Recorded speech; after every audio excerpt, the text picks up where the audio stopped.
hello viewers welcome back to the channel study box मैं सुजन आज ভিডিওত আমি 2024 বৰ্ষ মেট্ৰিক পৰীক্ষাৰ বাবে মোস্ট ইম্পৰ্টেন্ট কমন ৰিপৰ্ট আগবঢ়াব বিচাৰিছো যাৰ সম্ভাৱনা 95% বা তাতকৈ বেছি সো ভিডিওটো স্কিপ নকৰি শেষলৈকে চাব আমি সিলেক্ট কৰা মোস্ট ইম্পৰ্টেন্ট ৰিপৰ্টৰ এক নম্বৰটো এন ধৰণৰ গুৱাহাটী এৰিয়াৰ আঠগাঁৱত জুই লাগিছে এটা গোডাউন পুৰি ছাই হৈ গৈছে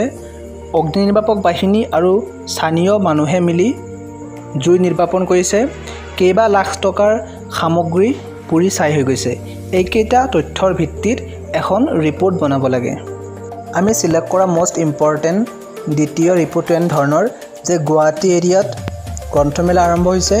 আৰু সন্মানীয় মুখ্যমন্ত্ৰীয়ে সন্ধিয়া 6 বজাৰ পৰা আৰম্ভ হ'ব বুলি মুকলি কৰি দিছে অসমৰ আৰু অসমৰ বাহিৰৰ বিভিন্ন প্ৰকাশকসমূহ আহি এই গ্ৰন্থমেলাত অংশগ্ৰহণ কৰিছে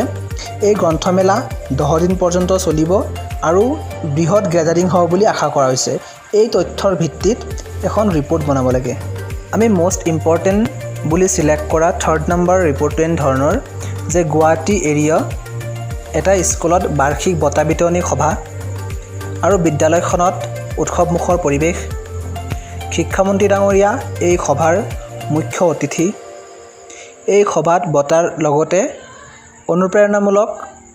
ভাষণ দিয়া হৈছিল এই তথ্যবোৰৰ ভিত্তিত এখন ৰিপৰ্ট বনাব লাগে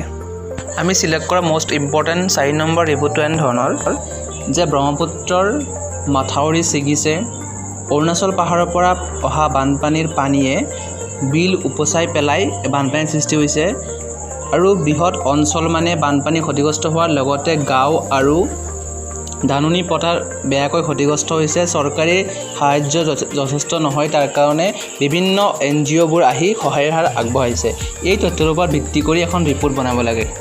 আমি সিলেক্ট কৰা মোস্ট ইম্পৰ্টেন্ট 5 নম্বৰ ৰিপৰ্টটো এন ধৰণৰ এটা ৰোড এক্সিডেণ্ট হৈছে আৰু কিছুমান ইনফৰমেশ্যন দিয়া আছে যেনেকুৱা যে এটা হাই স্পীড বাছ আহিছে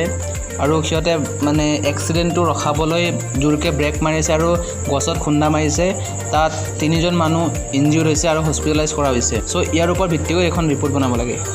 আমি সিলেক্ট কৰা মোস্ট ইম্পৰ্টেন্ট 6 নম্বৰ ৰিপৰ্টটো এন ধৰণৰ যে 7 ছেপ্টেম্বৰত উদযাপন কৰা অমৃত বৃক্ষ আন্দোলনৰ এটা অংশ হিচাপে তোমালোকৰ বিদ্যালয়ত বা আপোনালোকৰ বিদ্যালয়ত এক বৃক্ষৰোপণ কাৰ্যসূচী লোৱা হৈছে তাৰ ওপৰত ভিত্তি কৰি এখন ৰিপৰ্ট বনাব লাগে আমি মোস্ট ইম্পৰ্টেন্ট বুলি সিলেক্ট কৰা 7 নম্বৰ ৰিপৰ্টটো এন ধৰণৰ যে তোমালোকৰ বা আপোনালোকৰ বিদ্যালয়ত লাচিত বৰফুকনৰ জন্মদিন পালন কৰা হৈছে আৰু ইয়াৰ লগতে বিভিন্ন কাৰ্যসূচী গ্ৰহণ কৰা হৈছে তাৰ ওপৰত ভিত্তি কৰি এখন ৰিপৰ্ট বনাব লাগে বা লিখিব লাগে আমি মোস্ট ইম্পৰ্টেন্ট বুলি সিলেক্ট কৰা 8 নম্বৰ ৰিপৰ্টটো এন ধৰণৰ যে তোমালোকৰ বিদ্যালয়ত বা আপোনালোকৰ বিদ্যালয়ত শিক্ষক দিৱস পালন কৰা হৈছে বা উদযাপন কৰা হৈছে আৰু তাৰ ওপৰত ভিত্তি কৰি এখন ৰিপৰ্ট বনাব লাগে এইটো ভিডিঅ'ৰ জৰিয়তে যিবোৰ ৰিপৰ্ট আগবঢ়োৱা হৈছে সেইবোৰ মেট্ৰিকৰ দৃষ্টিকোণৰ পৰা অতি গুৰুত্বপূৰ্ণ আৰু লগতে বিদ্যালয়ত অনুষ্ঠিত হ'বলগীয়া ছমহীয়া বা প্ৰি টেষ্ট বা প্ৰি ফাইনেল পৰীক্ষাসমূহৰ বাবেও অতি গুৰুত্বপূৰ্ণ সো আমাৰ ভিডিঅ'টো এটা উপকৃত হ'লে লাইক শ্বেয়াৰ আৰু চেনেলটো ছাবস্ক্ৰাইব কৰিব নাপাহৰিব আৰু পৰৱৰ্তী সময়তো মেট্ৰিকৰ বিভিন্ন ধৰণৰ নোটছ বা কমন কুৱেশ্যন বা গ্ৰামাৰ আগবঢ়োৱা হ'ব সো আমাৰ চেনেলটো ছাবস্ক্ৰাইব কৰিব থ্যাংক ইউ ভেৰি মাছ জয় হিন্দ জয় অসম